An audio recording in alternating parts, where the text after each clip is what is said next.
3, 2, 1, and action! Hey guys, my name is Charlie Wackley. I'm a Scientologist. I'm super passionate about personal and spiritual development, and I'm doing this series of lectures to help you reach your full potential and be the best possible version of yourself.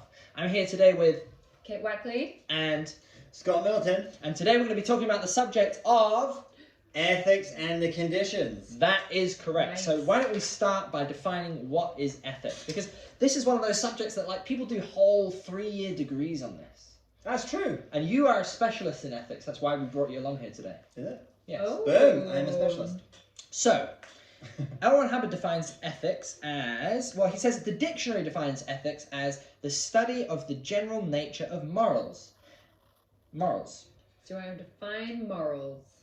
So morals, standards of behavior, principles of right and wrong. Principles of right and wrong. And this comes from Latin moralis, from Latin mores, meaning morals. Okay. We say, yeah. Good. Don't correct my So, line. morals is the judgment of right and wrong, right? Behavior, whether it's right and wrong. So he Just defines the principles ethics. of that. He defines ethics as the study of the general nature of morals and the specific moral choices to be made by the individual in his relationship with others. Makes sense. So Okay. it's your own choice in the relationship with others. Hubbard goes on to define ethics. He says ethics consists simply of the actions an individual takes on himself. On himself. It is a personal thing. Mm-hmm. When one is ethical or has his ethics in, it is by his own determinism and is done by himself. So let's do an example of that. Yep. So let's say we all live together, which we do. Yep. So let's say we... Oh, I know what's coming. So let's say we all have a common agreement Yeah. that as an exchangeable factor, Yeah. we will... Clean. we'll Is clean that what we're together. getting I was at? gonna say that, yeah. So then it would be like ethical for me to do my bit in that upon the agreements that we'd made within that. Yeah. So let's As say... opposed to us making you do it, right? Right, because then you'd be putting my ethics in. Yeah. Right. So As ethics opposed- is your own personal. Yeah, so let's say I wake up in the morning and I'm like, okay, my job or my responsibility is to, let's say I'm cleaning the kitchen. That's my job. Yeah. And yours is the bathroom or thing. Yeah. So then I would, off my own back, knowing that those are the kind of the code that we have, Yeah. I would go and do that. I really feel like this example is pointed at someone. I'm not sure who, but he's getting to something.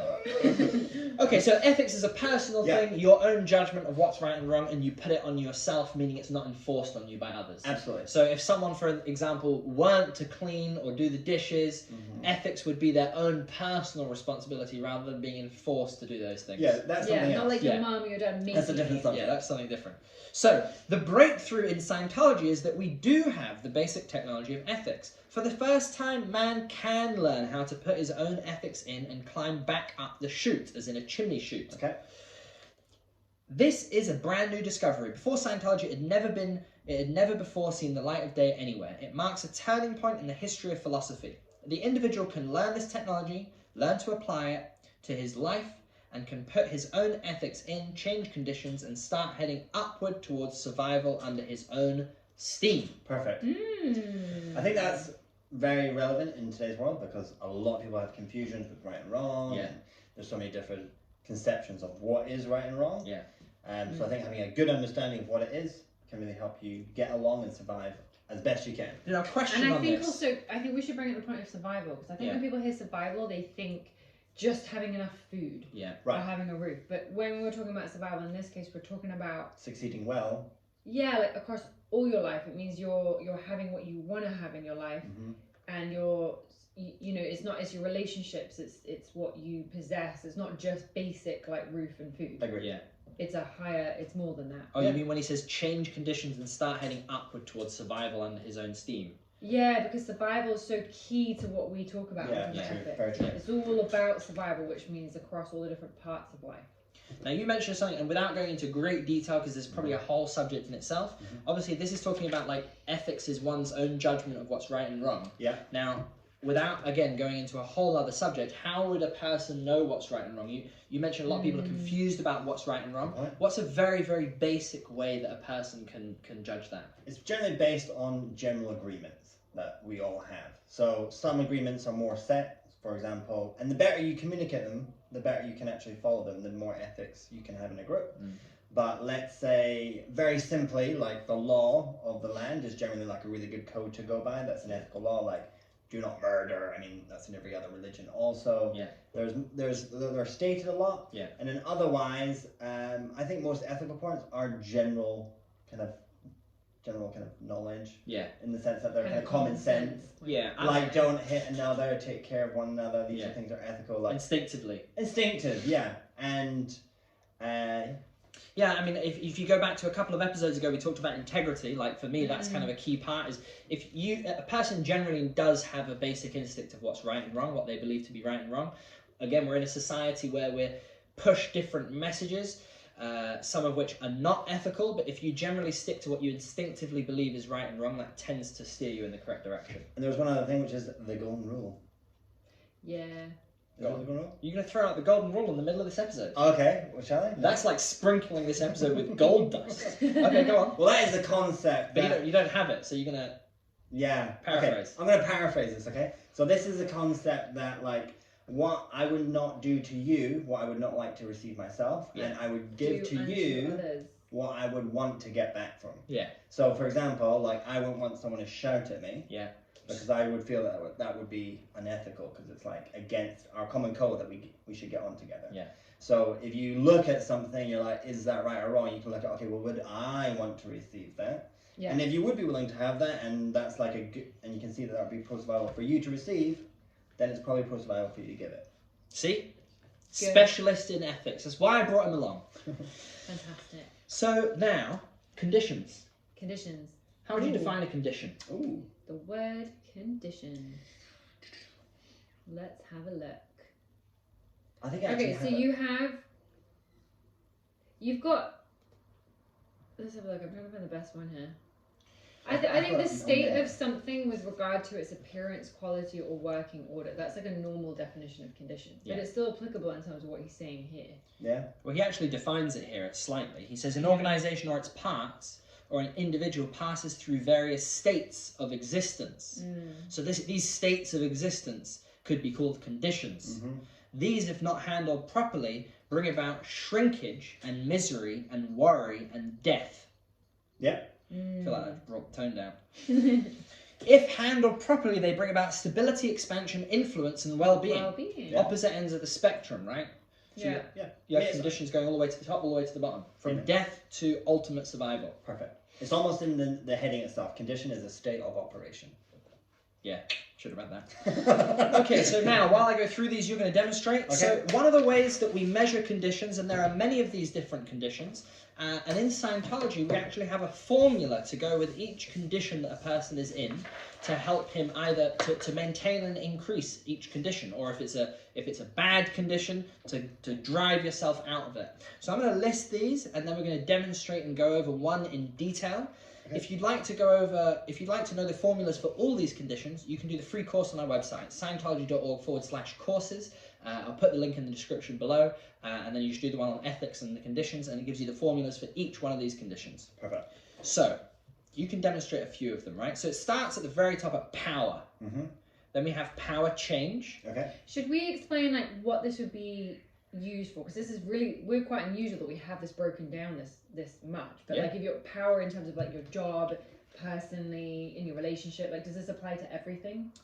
Yeah, and it says the formulas for these are apparently monitoring formulas for livingness, the state of living, for all of life. Right, so any part of life. Yeah. Yeah, that's right. So most commonly, people apply these things to business. Yeah, because you've got a number of sales, or you've got you've got measurable statistics. Yeah, exactly. Yeah. But one could apply any of these conditions, like you were saying, to themselves personally, to a relationship, to any area of life. It's fairly easy to staticize almost anything. Yeah. Like in terms of a relationship with another, like, I don't know, a statistic in a relationship could be like... How many romantic outings? You could have I thought you were going to say something else there. You could also have as a bad statistic, like, I don't know, quarrels or arguments. True, like a negative graph. Yeah, like and so like, you can like base that arguments. on... You can create statistics for anything. Yeah, how would you staticize your health, for example? Okay, so I guess, weight. Yeah, your weight, or you could also have like, if you have like a fitness regime, if you go out for a run every morning, if you stop doing that for a few days, that would actually, like, that would be a statistic going down. Yeah, so you have a number of kilometers run daily. Right. Or the amount of, like, you know, the amount of good food you eat. You can generally kind of statisize things. Yeah. Yeah, that's a good message, actually. So you can measure or staticize anything in any area of your life. We're talking about statistics here because when we're going to give you some examples of this, it's based on statistics, because then you can see what you're looking at. Yeah. Good. So again, going back to these states of operation, it starts at the top at power. Okay. Then we have power change. Then we have an affluence. Yeah. Let's just go through all of them and then we'll break it down. Okay. Then we have normal operation. Okay. Emergency. Okay. Danger. Yeah. Non-existence. Mm-hmm. And then below non-existence, we have even lower conditions: liability, okay. doubt, enemy, treason, confusion. Okay, good. Now, some of those probably need to be defined, really. Yeah. But why don't you demonstrate a couple of them in terms of statistics? Okay, so let's take a sales graph. Yeah. Yeah. So let's say I'm working on sales. Yeah. So we've got. Start with an affluence. We'll start with affluence. Okay. 1, 2, 3, 4, 5, 6, 7. Okay. So just the first bit. So number of sales per day, kind of thing. Yeah. Okay, good. So that would be like. Okay, I'm going to do it over a 3-day period. Yeah. Okay. Okay, cool. So the first day, let's say I did 2. Yeah. And the second day, I did 4. Yeah. And then the third day, I actually did 10. I would call this. Oh, it's not very clear. Hold on. So this. So this is like kind of gradual, and then this bit's peaking. You see that? It's kind of like. So you're saying this bit. Yeah, this last day here, the one where it like shoots. That's an affluence. Yeah. What would a normal be? So normal. Okay, let's just do a new day. 1 day. Oh, a new day. On that one. Okay, well, it's gonna have to go down. Oh, okay, fine. I get what you're saying. Yeah. Okay, so let's say that day before I got 10. Yeah. And the next day I got 11. So show them that. Okay. So let me clearer. So then, see this one? It's a nice gentle incline. Is that clear? Yeah. Now, what would an emergency be? Okay, so an emergency is either staying the same or slightly less. Okay. Okay, so I'm gonna show that twice. So slightly the same the next day. So I did 11 again. See that? Yeah. It's the same. Like it's level. Yeah, and the reason why it's an emergency is because if you let it go on for too long, like nothing is a static, so it will change. Yeah. So if you're not going anywhere, it's gonna go down. You're gonna start going down. Yeah. Okay, and let's say the next day you go back to 10. Yeah. That's a small incline here. This one here. Decline. Sorry. So that would be an emergency. Good, and then finally danger. Okay, so danger would be kind of be the opposite of an affluence, so it would be a steep decline. Okay. So that would be like that. Okay. You've also got, if you have this one here, the emergency, if that goes on for a very long time, that would also be a condition of danger because it's actually going to continue to get worse and worse. Now, we actually do have all the graphs here. But I just wanted to torture Scott. Okay. So you can also have a graph for you could apply this on a day, hourly rate, but you could also do it over weeks. Yeah, I mean a statistic is any measurable thing in a repetition or sequence, right? Yeah. So then you could do that by week, minute, day, Yeah, so month. people could use this over different periods depending on what type of job you're doing or what you're analysing. You could decide. Yeah, you should base your statistic on what is easiest, I guess, for you to easily formulate. So, for example, like with health, you're not going to do it minute by minute because I don't know how anyone would staticize that. Maybe per week or month, and if you're actually monitoring your stuff a lot more closely, then it's easier. But otherwise, yeah. So again, we've got these states of operation, these conditions that go from power right at the very top to confusion right at the very bottom, and we have formulas for each of these. Good. Now, there's formulas for all of them, but we're going to talk about one formula which I think is very applicable in the situation we're in right now, and that is the condition of emergency. Juicy. So, you actually went over this a little bit already, but I'm going to explain what an emergency condition is. Okay. So, he says, it is an observable fact that nothing remains exactly the same forever. This condition is foreign to this universe. Things grow or they lessen. They cannot apparently maintain the same equilibrium or stability.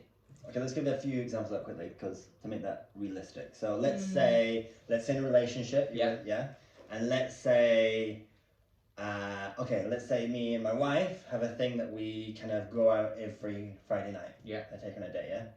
After a certain amount of time, that's going to become a bit not special. Yeah.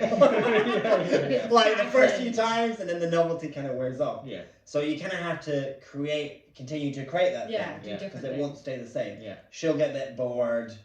We'll start having dinner over our phones. Yeah. These kind of things. Yeah. So I think.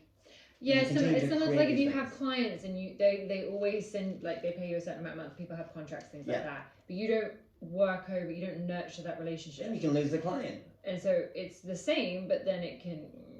Yeah, because you want to continually building. Also, there's competition in all different things. You want to be outdone by some company that's just they're applying the affluence formula, the normal formula, and they're getting better and better. Someone's going to get better than you. Yeah. Good shout. So that's a great example of how nothing remains exactly the same forever. Okay. Thus, things either expand or they contract. They do not remain level in this universe. Further, when something seeks to remain level and unchanged, it contracts. Voila. Thus, we have 3 actions and only 3. First is expansion. Yeah. Second is the effort to remain level or unchanged. And third is contraction or lessening. Okay. As nothing in the universe can remain exactly the same, then the second action, level, above, will become the third action, lessen. Okay. So that's basically, it's either in an incline or it's in a decline. It says if undisturbed or not acted on. Yes. Yeah. Thus, actions 2 and 3 above are similar in potential and both will lessen. Okay. So now he gives the formula, the steps of how you would get out of an emergency, right? So let's pick an operation and then we'll take it through. Good. What's the operation? Kate. Okay, let's say Carpentry business. No, let's say we've got a cafe because we love food. Oh, and they are suffering right now. Yes. Okay, good. That's Ooh, true. that's going to be tough, guys. Okay, cafe. Let's do Not it. that we're experienced in the cafe business, but Scott's going to make it up. Okay. we love cafe. So the formula for the condition of emergency is 1. Promote. Regardless of anything else, that is the first thing you have to put attention on. The first broad big action which you take is promote. Exactly what is promotion? And this is great because he actually gives a really simple definition of promotion. Exactly what is promotion? It is making things known. It is getting things out. It is getting oneself known, getting one's products out. So it could be me as an individual. If I'm the cafe owner, I could be promoting myself as a cafe owner to my friends, to my family, to my network on social media, or it could be my product. So that would be, pictures of the coffee that I made, or a paid ad on Facebook getting out a picture of the food, or whatever. Ways to get it out. Or you have the name of your cafe on your coffee cups, or the signs and posters. Yeah, there's limitless things you could do in terms of promotion. Well, saying that, I'm going to put you on the spot. Okay. You own a cafe. I own a cafe. It's just been shut down Okay. by the government. Cool. What would you do? I would open one of my windows. Yeah. I would put on some gloves and a mask. Yeah. I'd start serving coffee. Yeah. And I would probably do some sort of I would probably do a token kind of thing where we usually do, if you buy 10 coffees, we'll give you a free coffee. Right now we're doing it for half. Yeah. So you get if you buy 5 coffees, yeah, we're gonna give you a free coffee. Yeah. So you get a free coffee in double the time that you usually would. Right, That's actually something that would be a promotion. And also, just as a point, even before he did that, the very first thing he would do is tell everyone he's remaining open. Yeah. Because actually, a lot of what you just said there is also step 2. This is true. Because in step 2, he says, change your operating basis. If, for instance, you went into a condition of emergency and then you didn't change after you had promoted, you didn't make any changes in your operation, well, you just head for another condition of emergency. So that has to be part of it. You had better change your operating basis. So let's give an example. So there's a cafe on Broadway Market. Yeah. Called The Ban, which I love. And so they are usually a sit-in cafe. I think they sometimes do takeaway, but I don't think it was that regular before. Now so they've got all this stuff so that they're all health and safety, right? Which is great. But also they've gotten there's lines outside. Yeah. Because they're one of the only ones that are still open. Yeah. They've totally changed their operation, so they do all this takeaway stuff. Yeah. They're selling like needed commodities that they don't usually sell, which is like eggs and bakes and blah blah blah. So they've kind of changed their operation to fit the environment. Yeah. So that they can continue to survive, and I think they're doing well at it. Yeah. Yeah. And actually, if you probably in that example again, same thing. Posters in the windows saying we're remaining open, along with all the other health and safety stuff. You can even contact your database of customers saying you're remaining open. Change your operating basis because you just put went on your website. We're still open. Yeah. You know. Yeah, they go into delivery, they go into Uber Eats. Because right now we're looking like, okay, where we're going to get food, and it's like we actually some places say they're open, they're not open. Yeah. You know what I mean? Some places say they're closed, and they're actually open. Yeah. So just let people know that you're opening your door still. Good. Step 3, economize. Okay, so that means economize. To not spend as much as you probably were before. Yeah, so if you had certain things that were maybe a little bit frivolous, if you really look at it, you cut those expenses out. Right. So let's say, for example, okay, let's say your staff are working, like you'd have like you'd have a shorter Friday. Yeah. Because it's the first kind of entry to the weekend. Yeah. So maybe with your staff, you're like, guys, if we're all going to make it through this, we're going to have to work just a little bit harder. So instead of taking that time off, we're going to economize on our time, be more efficient with it, but we're also going to just do a little bit more there. Yeah. So instead of having that luxury just during this period of time, we're going to make time. Yeah. Good. Then he says step 4, then prepare to deliver. Okay, so let's take the example of the cafe. So let's say they changed the whole operation, right? And then they're like, okay, cool, everything's like some commodities are becoming really expensive, so we're going to have to figure out a way to make it cheaper, economize. And then we're going to prepare to deliver, so then they put up all their health and safety stuff, so they didn't get shut down. Yeah, all the regulations in place. All the regulations in place. Perspex thing there. Perspex thing. Oh yeah, that's true. Yeah. They only allow a couple of people in. Yeah. And then they actually like... Hand sanitizer. Yeah, and when they changed their operation in terms of what they were going to service, what they were going to do as a service, they then had to prepare that. Yeah. So they set up whatever they did. They started getting these little lunch kind of paper box things and, you know, takeaway coffee things and stuff like that. Yeah. Yeah, and also because they're now selling more produce, they would then have to get their delivery lines in. Yeah, I agree. Like receiving the stock that they're actually going to sell. Step 5. Part of the condition of emergency contains this little line. You have got to stiffen discipline, or you have got to stiffen ethics. Okay. Ooh. So you can't slack. Can't be any slacking, really. What would that be in the cafe? I guess it'd be like, you'd have to, well, in this case, you'd also have to really stick to the regulations. Yeah. Like, really make sure that you actually adhere to that, otherwise it's not going to work. Yeah. So if you can only have 2 people in the shop, you make sure that that's what happens. Yeah. And then you also, you go fast with what you can do. So you serve that customer quickly, and then you get people in and out, and you make a system that works, and then you really stick to it. That's a good point. Like in terms of your actual product, like be clever about your product. Don't give something that isn't like totally what you want it to be. Like you're gonna make a coffee for someone, like actually tighten up on your quality control. Yeah. You know Yeah, because that's also like a promotional action in itself. Absolutely. Like if you serve a coffee that's like not what someone expects, then they have a tendency not to come back. Right, it's kind of like an Well, ethics point. Like deliver a good product is kind of like part of ethics because someone's buying something and you're giving them what they expect. So maybe even try a little bit harder and give them something a little more than expected. Yeah. Yeah. Good. So we've covered the 5 steps here. So I think in summary on these on the condition of emergency is we are in an emergency right now. So whether you look at this from an individual, in your relationship, in your business or your workplace or your job, these are 5 steps that you can follow to get out of an emergency condition. 1, promote. 2, change your operating basis. 3, economize. Good. 4, prepare to deliver. And 5, you've got to stiffen discipline or stiffen ethics. If you follow those 5 steps, you'll come out of the emergency faster than you think. Good. And I think if a shop or anything has decided to shut, and they're obviously, in a lot of cases, that was the right thing to do, they have these steps that they comply when they're opening again. They can prep, they can do promotional steps to build back up to that opening. Oh, you're about to go into... Okay. No, this is just the final quote. What were you going to say? Oh, I was going to say, one or 2 pointers I would give is the formulas are set out in a way that they follow one from another. So don't kind of skip to step 5 before you do step 1. Sequential. Yeah. Follow them through, and you should naturally almost go from one step to the next. So once you've actually done your promotion, you should almost naturally be forced to do the next step. Yeah. They are kind of natural in that way. Yeah. Yeah. And again, to really understand this, there's a lot of information in these chapters, and each one of the lectures we're realizing that to cover it in 20, 30, 40 minutes is really difficult. So we're just trying to give you at least something that you can use immediately that's really valuable. But if you find it interesting and you really want to understand the subject, go to Scientology.org/courses and you can get all this information totally for free. You just need to leave an email address. Okay. So to summarize, final quote.